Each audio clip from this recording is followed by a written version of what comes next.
அன்பு நண்பர்களே வணக்கம். நமது உறவுகளுக்கு மத்தியில் பிரிவு ஏற்படுவதற்கு என்ன காரணம் என்று நாம் யோசிக்க வேண்டும். 2 பண்புகள் நம்முடைய வாழ்க்கையில் இருந்தால், நாம் நமது உறவுகளை இறுதி வரை நிலைத்திருக்க செய்வோம்.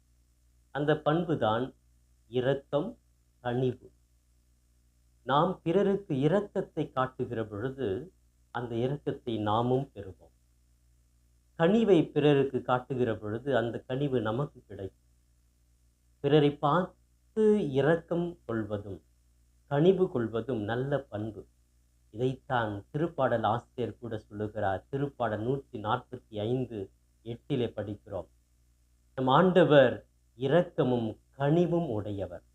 இந்த பண்பு இருந்தால் அனைத்து உறவுகளையும் கட்டி எழுப்பி மகிழ்ச்சியோடு இருக்கலாம். நாம் மகிழ்ந்திருக்கலாம்,